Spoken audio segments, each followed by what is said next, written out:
السلام عليكم ورحمة الله وبركاته. صباح الخير أو مساء الخير على حسب الوقت اللي بتشوف في الفيديو.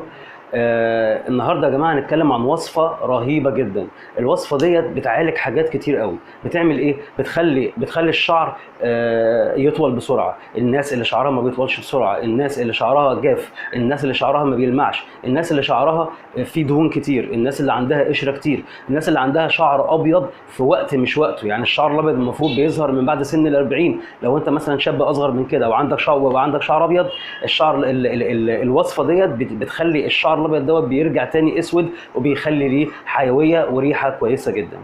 الوصفه دي يا جماعه بتتكون من 3 حاجات. اول حاجه معانا النهارده هي القهوه. القهوه فيها ايه؟ القهوه فيها نسبه كافيين كتيره جدا. الكافيين دوت بيخلي البصيله يوصل لها الميه بتاعتها بصوره كويسه. طب البصيله ديت لو مش واصل لها الميه بتاعتها بصوره كويسه، ايه اللي يحصل؟ الشعرايه تطلع جافه، يبدا الشعر يتاثر باي حاجه حواليه، زي تراب، زي عوادم سيارات، زي افرازات اللي فروه الراس بتطلعها، فبالتالي الشعرايه ما بتكونش صحيه. طيب بيعمل ايه تاني؟ بيمنع الاكسده اللي بتوصل للشعرايه، يعني بيخلي الشعرايه بتسحب او بتكتسب الميه بتاعتها من جسم الانسان، فبتطلع بصوره كويسه جدا. وايه تاني؟ وبيخلي نسبه الكرياتين في البصيله يزيد جدا، وبالتالي الشعرايه بتطلع قويه جدا جدا جدا، وبتلمع وبتطول بصوره صحيه وسليمه. تاني حاجه معانا النهارده ده زيت ساحر، زيت الروزماري او اكليل الجبل. الزيت دوت بيعمل ايه؟ بيعالج القشره بكل انواعها، بيعالج القشره بكل انواعها. عندنا قشره بسبب اختلاف الفصول، بيعالجها. عندنا قشره بسبب الدهون اللي في الراس، بيعالجها. عندنا قشره بسبب مثلا عدم الاعتناء بالشعر، يعني ما بنضفش شعرنا كويس. لو استخدمت الوصفه ديت، شعرك هيبقى كويس قوي، هيبقى فيه حيويه جامده قوي. هتحس ان انت مش انت. الشعر بتاعك مش زي شعر الهنود، اسود لامع وسايح في بعضه كده، ناعم جدا، ومن طوله ومن قوته وما فيهوش تقصف. طيب الروزماري بيعمل ايه تاني؟ الروزماري بيدي ريحه كويسه جدا جدا جدا للشعر. لو انت بتشميت الروزماري، الزرعه نفسها، النبات نفسه، لو شميته هتعرف الزيت نفسه بيدي انتعاش وحيويه لفروه الراس، وبيدي ريحه كويسه جدا جدا جدا للشعر. غير كده ان هو بيمنع القشره من الشعر خالص، وبيحفز الشعر على حيويته، ان هو ما يكونش مجلد وما يكونش ماسك في بعضه. طيب الوصفه دي هنعملها ازاي؟ تعالوا نتفرج هنعملها ازاي وارجع لكم تاني. دلوقتي يا جماعة هنعمل الوصفة اللي اتكلمنا عليها. معانا 85 جرام قهوة أو بن،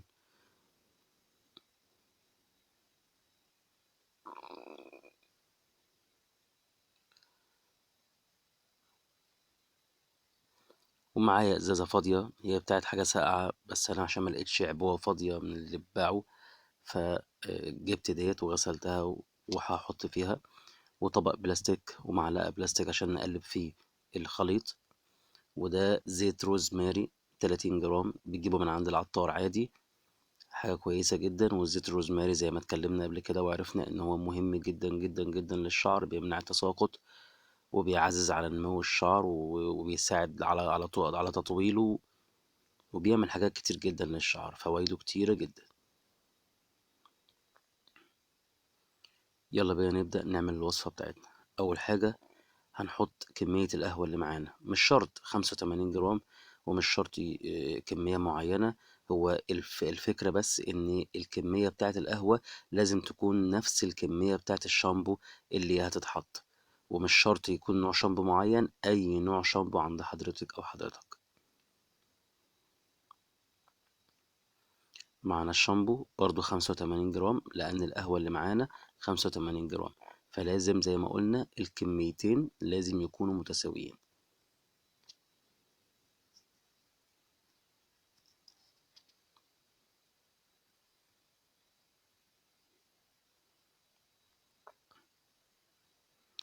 حطينا الشامبو على القهوة ونبدأ نقلب. أهم حاجة نقلب كويس جدا جدا جدا لحد ما يكون الخليط بتاعنا متجانس، يعني شبه الكريمة. قلب قلب ما تزهقش، وانت يا ست الكل قلبي.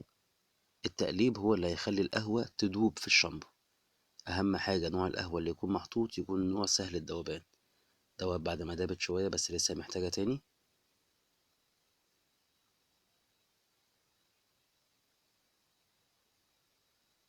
قلب قلب قلب لحد ما تنعم خالص وتلمع قدام عينك أو قدام عينك.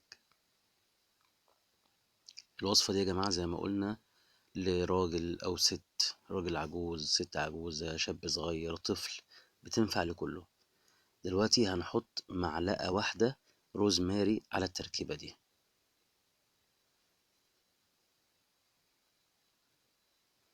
والروزماري هو إكليل الجبل. زيت سبحان الله ليه فوائد عظيمة جدا.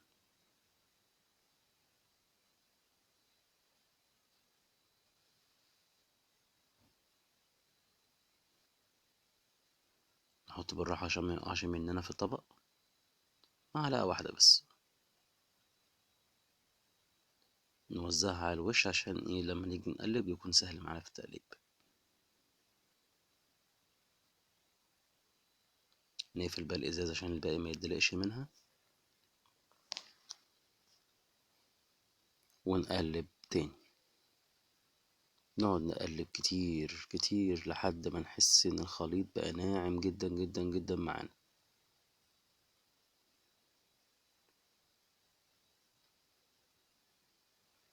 التقليب دوت هيساعدنا ان القهوة ما تكونش ملمسها خشن في ايدينا، مش هتكون مفرولة على جلدنا، لا بالعكس هيكون زيها زي الشامبو، مش هتمسك في الجلد خالص. في ناس كتير تقول لي طب القهوة بتحط في الوصفة فبتصبغ الجلد، بتخلي الجلد لونه غامق او محمر. لا خالص يا جماعة، انا بعد ما اخلص التركيبة دلوقتي هعمل تجربة على ايدي. شايفين التجانس لسه عايزة تفك كمان. هقلبها واحطها في الازازة دي. خليكم معايا.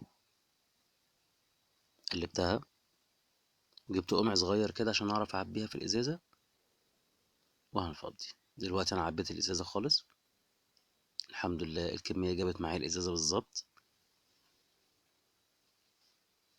تعالوا بقى نجرب هيصبغ على ايدي ولا لا، عشان نأكد للناس ان التركيبة دي او الوصفة دي ما بتصبغش على الجلد خالص. اهو حطيت من الخليط على ايدي وقعدت ادعك جامد جدا بقوة.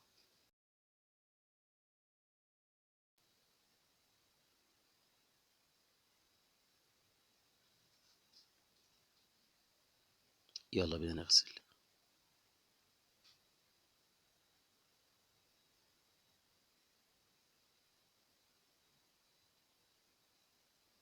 انا ما دعكتش يعني الدعك اللي هو لو حاجة ماسكة في ايدي تطلع، لا خالص، ده انا بس نزلت الشامبو بالقهوة من على ايدي. ادي جلدي اهو، مفيش حاجة صبغت خالص ولا حاجة ماسكة في الجلد. زي ما وريتكم في الفيديو دلوقتي الوصفه بتتعمل ازاي، هي دي. مؤاخذه معلش في شكل الازازه، ما كانش عندي ازازه فاضيه شكلها احسن من كده، بس دي ازازه بيبس، شلت اللزقه اللي عليها وغسلتها كويس وعملت فيها الوصفه. اهم حاجه في الوصفه بتاعت النهارده ان نسبه القهوه لازم تكون قد نسبه الشامبو. كلنا عندنا شامبو في البيت اي نوع، بس الافضل ان هو يكون زيرو صوديوم. زيرو صوديوم دوت هتلاقي الشامبو دوت في كل محلات مستحضرات التجميل، هتقول له عايز الشامبو بتاع البروتين او الكرياتين، ديت مجموعه بتيجي مع بعضها شامبو وبلسم. طيب الشامبو دوت احسن من الشامبوهات العاديه. طيب احنا لو عملنا شامبو عادي في البيت عشان ما نكلفش نفسنا ما فيهاش اي مشكله. المهم هنعمل ايه؟ هنجيب يعني هنجيب كميه القهوه مثلا زي ما شفت في فيديو انا جايب 85 مللي جرام. طيب انا عندي يا عم مش ما عنديش معيار اقيس بيه، يا عم كوبايه قهوه هتحطها في الطبق اللي هتقلب فيه، وهتحط زيها كوبايه شامبو من اي نوع عندك هتحطها عليها وتقلب كويس جدا جدا جدا زي ما وريتكم في الفيديو علشان خاطر ان هو يكون متجانس في شكل الكريمه. بعد كده هنحط معلقه زيت روزماري. ونقلب كويس قوي قوي قوي قوي قوي، ونحطها في الثلاجه لمده 10 دقائق، وبعد كده طلعها واستخدمها. بس اهم حاجه ما نستخدمهاش كل يوم، وما نستخدمهاش مره واحده في الاسبوع، من مرتين في الاسبوع ل3 مرات في الاسبوع. ما ينفعش ان هو يكون اقل من كده، يعني ما ينفعش اعمل مره واحده، وما ينفعش اعمل 4 مرات، يا مرتين يا 3. لو عجبكم الفيديو اضغط لايك، ولو ما اشتركتش في القناه اشترك وفعل زر الجرس عشان يوصل لك كل جديد. وقول لنا رايكم في التعليقات، ولو اي سؤال ان شاء الله هنرد عليه في التعليقات، وفي انتظار تعليقاتكم. السلام عليكم ورحمه الله وبركاته.